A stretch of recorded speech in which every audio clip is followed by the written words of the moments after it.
Hello everyone, कैसे हो आप सब। आई होप सब बढ़िया फर्स्ट क्लास है।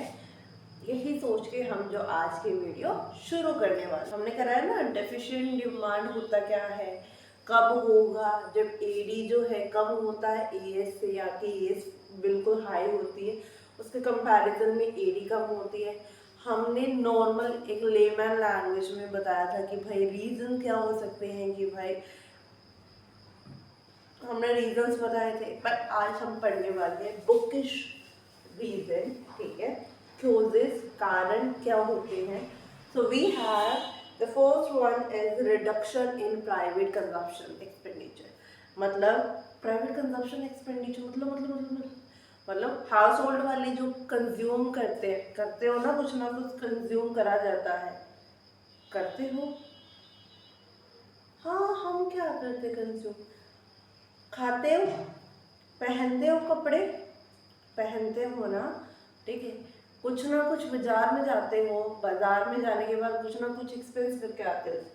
देखो, मैंने आपको क्या बताया था, एक्सपेंडिचर जो मेथड हमने करा था, तो हमने वहां पे क्या क्या पढ़ा था, प्राइवेट करा था। फिर हमने क्या करा था, गवर्नमेंट करा था। फिर हमने क्या करा था, इन्वेस्टमेंट करा था। फिर क्या करा था, हमने एक्सपोर्ट करा था। फिर हमने क्या करा था, इम्पोर्ट करा था। करा था या नहीं करा था?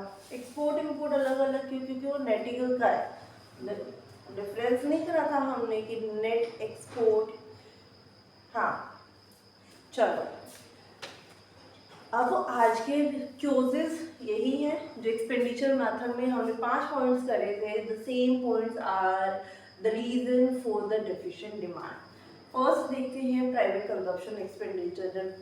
जब आपका हाउस होल्ड सेक्टर, जब हम वैसे ना कि आपको प्रोड्यूसर को छोड़ के, गवर्नमेंट को छोड़ के जो अदर सेक्टर रह गए आपके, प्राइवेट सेक्टर जिसको हम सिंपली अपना समझने के लिए क्या बोलते हैं, उसको हम हाउस होल्ड सेक्टर भी बोलते हैं। जब एक हाउस होल्ड सेक्टर जब जितना वो एक्सपेंस रेगुलर कर रहा था वो एक्सपेंस कम कर देता है, खर्चे कम कर देता है, उसके कारण क्या होता है, एडी जो है फॉल हो जाती है एज कंपेयर टू एस। नहीं समझ में आया? Like in previous class we have done one example related to the something about mobile. Did we do that? ये वाली है, हमने कर हमने करी थी ना कि भाई एक मोबाइल में 10,000 का, 5,000 का उसका रेट बढ़ गया है, तो हम कैसे अफोर्ड कर पाएंगे। ठीक है, कि होता ही है ना कि भाई आपका जो प्रोडक्ट का रेट है वो कंपनीज बढ़ा देती है, बट उतनी अमाउंट में, उतनी परसेंटेज में क्या हर साल एक बंदे की सैलरी बढ़ रही? नहीं बढ़ रही ना। तो it's very difficult to manage every single point. ये जो प्राइवेट कंजप्शन एक्सपेंडिचर है, it can be for any reason. Taste preference change हो गए, कोई सब्सिट्यूट अवेलेबल हो गया आपको उस कंपनी का, मतलब if I am talking about the company, या फिर आपको बजट ही अफोर्ड नहीं कर पा रहा उस चीज। ठीक है, मैंने कर दिया प्राइवेट कंपनी का, सॉरी प्राइवेट कंजप्शन एक्सपेंडिचर का। फर्स्ट पॉइंट हमारा क्लियर हो गया ना। कल हमने एग्जाम्पल देखा था कि भाई फिर मैंने एक एग्जाम्पल और दिया था कि भाई आपको एक टॉप पसंद आ रहा है, मतलब मैंने अपनी खुद की एक ब्रांड का भी एग्जाम्पल बताया था आपको कि टेस्ट प्रेफरेंस कैसे स्विच होते रहते हैं। कल आज मेरे को ये टॉप पसंद आ रहा है, कल को क्या पता मेरे को कोई और टॉप पसंद आ रहा, तो जो इसकी डिमांड है उसमें तो फर्क आएगा ना। ठीक है, says government expenditure is of vital significance in welfare economy. Very true.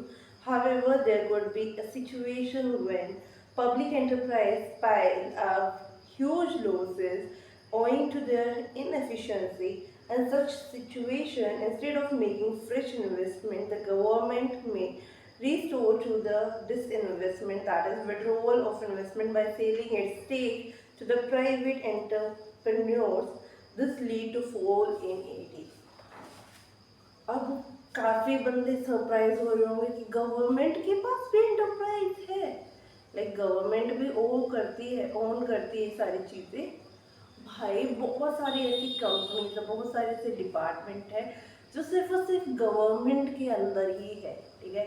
There are an number of companies which are own by the government. उनके मेजॉरिटीज ऑफ जो डिसीजंस है वो गवर्नमेंट लेती है, क्योंकि that's a government company. That's a, हाँ, public company नहीं होती है, दैट इज़ डिफरेंट, ये अलग होती है, पब्लिक एंटरप्राइज अलग होती है और आपकी गवर्नमेंट अलग होती है। तो कई बार होता है कि आपके कुछ इनएप्रोप्रिएट डिसीजन से, ठीक है, या फिर आपकी इनएफिशिएंसी से कि आप करना इतना था आप नहीं कर पाए, जिसके कारण आपको जो है एक ह्यूज लॉस होता है, मतलब काफ़ी बड़ी अमाउंट में आपको लॉस होना शुरू हो जाता है। तो उस चीज़ से टैकल करने के लिए instead of doing fresh investment, आप जो है क्या करते हो कि जो आपके स्टेक्स है, जो आपके शेयर्स है, आप उनको ही सेल आउट करते हो, ताकि आप जो है उस चीज़ से कोप अप कर सको, जो वो लॉस आपका हुआ था उससे आप जो है बाहर निकल सको। एग्जाम्पल मैं बताती हूँ कि एक कंपनी है, ठीक है, और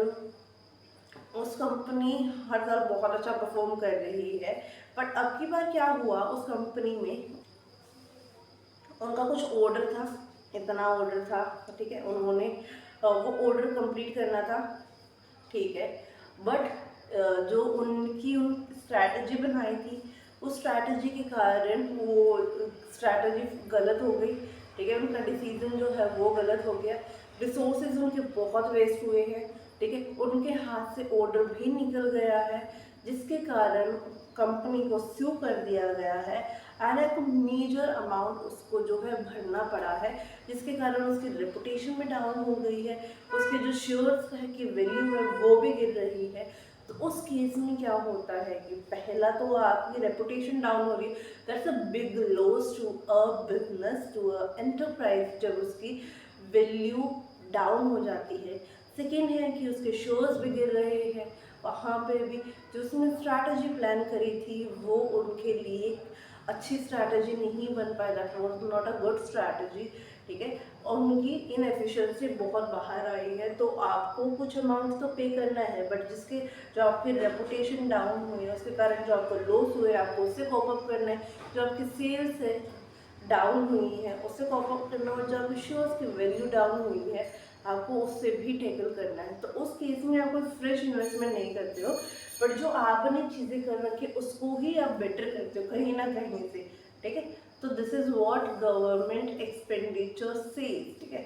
अब सेकेंड है, थर्ड है, सॉरी मैंने दो करवाया, प्राइवेट एंड गवर्नमेंट।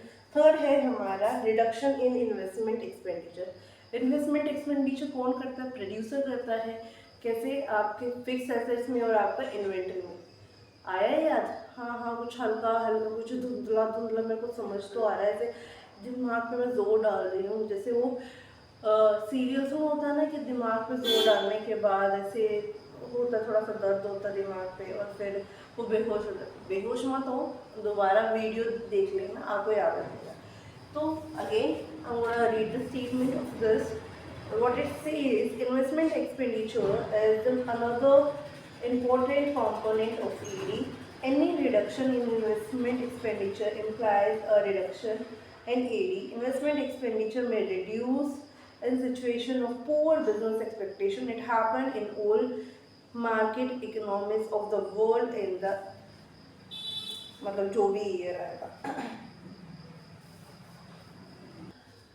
प्रोड्यूसर का जो इन्वेस्टमेंट है, एक बात तो बताओ, जब आपको पता है कि हर साल इतनी मशीन्स आपकी परचेज हो रही है फॉर द बिजनेस पर्पस, ठीक है, चाहे वो सिलाई मशीन है, अब कहोगे आपको तो अलग लेवल का ही प्यार है, भाई मेरे को पसंद है करना, ठीक है, हर किसी का अपना पैशन है, मेरे को सिलाई करना पसंद है, मैं करती हूँ, ठीक है, when ever I get free time. तो चलो ये बात साइड में रखो। और आई वॉज सेइंग कि भाई हर कोई है ना, सपोज एक कंट्री में machine, I am taking an example of machine खरीदी जा रही थी, कितनी? 1 लाख हर साल, ठीक है।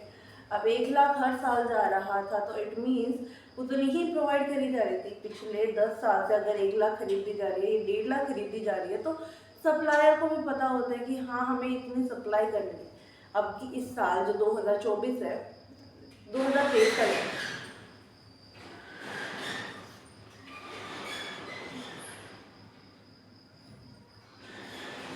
2023 का देखते हैं। 2023 में भी क्या हुआ था। 2023 में उन्होंने 1 से 1.5 लाख बना ली, बट उस साल हमारी जो सेल हुई है वो हो गई सिर्फ और सिर्फ 50,000 की, मतलब एकदम नीचे आ गई। ठीक है, that can be for any reason. भाई बिजनेस आपके कई कंपनीज शट डाउन हो गए, बंद हो गई है, कई बिजनेसेस को लॉस आ रहा है। ये तो मैं कह ही नहीं रही कि एक ही कंपनी खरीद रही है। 1 लाख मशीन अगर कोई खरीद रहा है तो आई एम अज्यूमिंग कि 10-12 कंपनी थी कंट्री में जो ये काम कर रही थी। उस 10-12 कंपनीज में से 2 से 4 जो कंपनी है वो शट डाउन हो गई, बंद हो गई है।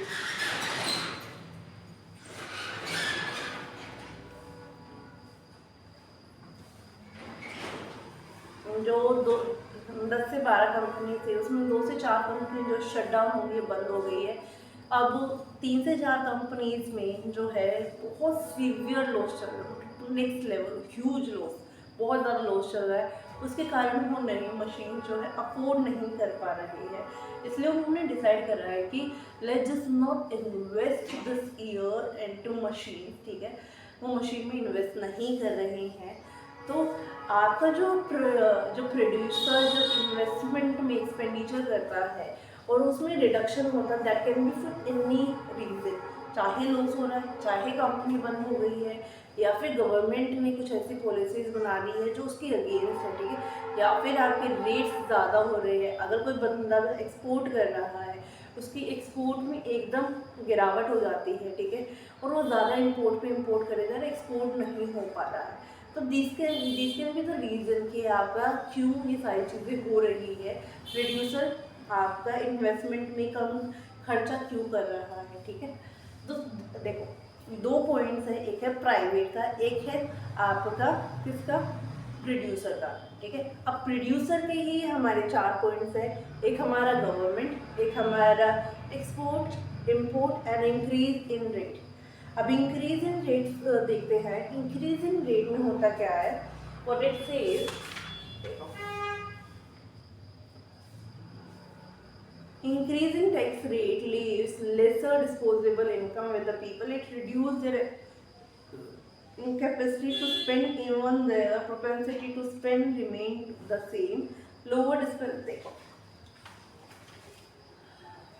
आपका इंक्रीज इन रेट, अगर यू नो कि आपकी जो सेल है आपका उतना ही है। ठीक है, बट कंपनी जितना भी आपका जो आपका कंपनी का प्रॉफिट होता है, ठीक है, अगर if anybody knows anything about tax तो plus point for that person. If they don't know, don't worry about it, I am not to solve your single doubt, every single doubt. अब सभी को पता है कि नेट प्रॉफिट होता क्या है, कि जितने भी एक्सपेंसेस आप निकाल लेते हो कंपनी से, उसके बाद जो अमाउंट रह जाती है आपने रिजर्व में डाल दिया, आपने सब चीज़ों में डाल दिया, डिविडेंड भी पे कर दिया आपने, एक्सपेंसेस सारे निकाले, सैलरीज वगैरह, जो आपके पास एक लास्ट अमाउंट आती है ना, उसको बोला जाता है नेट प्रॉफिट। ठीक है, और कंपनीज के लिए जो आपकी कंपनी होती है, गवर्नमेंट ने फिक्स कर रखा है 30% का आपको टैक्स देना पड़ता है। ठीक है, नेट प्रॉफिट पे कितना देना पड़ता है, 30% का टैक्स आपको देना पड़ता है। बट व्हाट इफ आपका जो रेट है वो 30% की जगह 40% हो जाए, कितना, 30% की जगह 40% आपका रेट देना पड़े।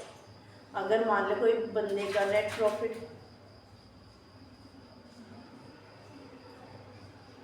अगर मान लो किसी बंदे का नेट प्रॉफिट 1 लाख की जगह, सॉरी 1 लाख उसका नेट प्रॉफिट है, और अगर 30% का हिसाब से अगर हम कैलकुलेट करते हैं तो टैक्स कितना पे करना पड़ रहा है, 30,000। और अगर हम जो है टैक्स हमने बढ़ा दिया 10% से, तो कितना पे करना पड़ेगा, 40,000। So increase in tax rate is one of the major, क्या major, it's one of the major reason जब आपका प्रोडक्शन में जो है आपका डाउन चला जाता है। भाई आपका हाउस होल्ड वाला भी है, मैं प्रोड्यूसर का ही नहीं कही, अगर आपका हाउस होल्ड वाला सेक्टर है उसमें अगर आपको पता है इनकम टैक्स रेट आपका इतना ज़्यादा बढ़ रहा है, या फिर इनकम रेट छोड़ो, जीएसटी आपका इतना बढ़ रहा है, जीएसटी एवरीबडी नो कि जीएसटी होता क्या है।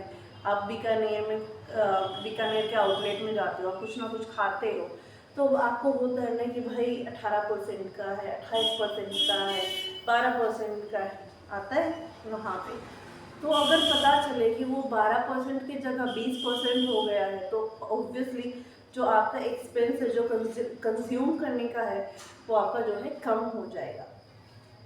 तो increase in tax rate is one of the reason. Second है हमारा एक्सपोर्ट में गिरावट। एक्सपोर्ट कौन ही करेगा, नॉर्मल बंदा तो करेगा नहीं। कौन करेगा, प्रोड्यूसर करेगा। मेरा काम सारा ही एक्सपोर्ट का था, ठीक है। आई एम अज्यूमिंग कि मेरा सारा काम जो है एक्सपोर्ट का था।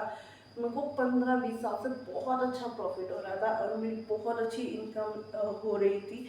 मैं हर साल डिविडेंड में दे रही थी, मैं हर साल बोनस भी दे रही थी। हर साल में 2 से 3 बार मैं बोनस प्रोवाइड कर रही थी, अच्छी अमाउंट में दे रही थी, और मैं रिवॉर्ड्स गिफ्ट्स वगैरह मैं सब दे रही थी। बट इस साल मेरे को है ना एक्सपोर्ट का ऑर्डर जो होता है ना, ऑर्डर प्लेस करते हैं, उस कंपनी से मेरे को ऑर्डर बहुत कम आया है। तो जो मैंने रॉ मटेरियल वगैरह वो कर रखा था, वो ऐसे कि ऐसा ही रखा रह गया, उसका कोई यूज़ ही नहीं हुआ। तो अगले साल उस चीज़ को मैं दोबारा यूज़ करूँगी। तो कहने का मतलब ये है कि जब आपका एक्सपोर्ट जो है कम हो जाता है, तो this is also a reason for decrease in AD. आपको पता है कि भाई 10,000 चीज़ आप बाहर भेज रहे थे, वहाँ से 2,000 का ही उधर आया, तो 8,000 तो कम हुए ना। तो उस 8,000 के लिए जो खर्चा होना था वो भी कम हुआ। तो this is another reason for this. I hope, देखो आज मैंने 4 से 5 रीज़न आपको करवाए, कॉन्सिक्वेंसेज हम नेक्स्ट क्लास में करने वाले हैं। आई होप आपको ये वीडियो समझ में आई होगी कि भाई क्या था, कैसे कौन सी चीज़ें क्या करनी थी। आई होप आपको समझ में आया होगा। I know you think this is fruitful and informative, you know what to do. Like the video, share it with every single person which is related to economics anyhow, whether the person is preparing for some competitive stuff, whether the person is in 12th class, college, 11th class, no matter. Okay, comment what was your favorite part and subscribe to the channel. Till then, bye bye, take care, Radhe Radhe, Jai Shri Shyam.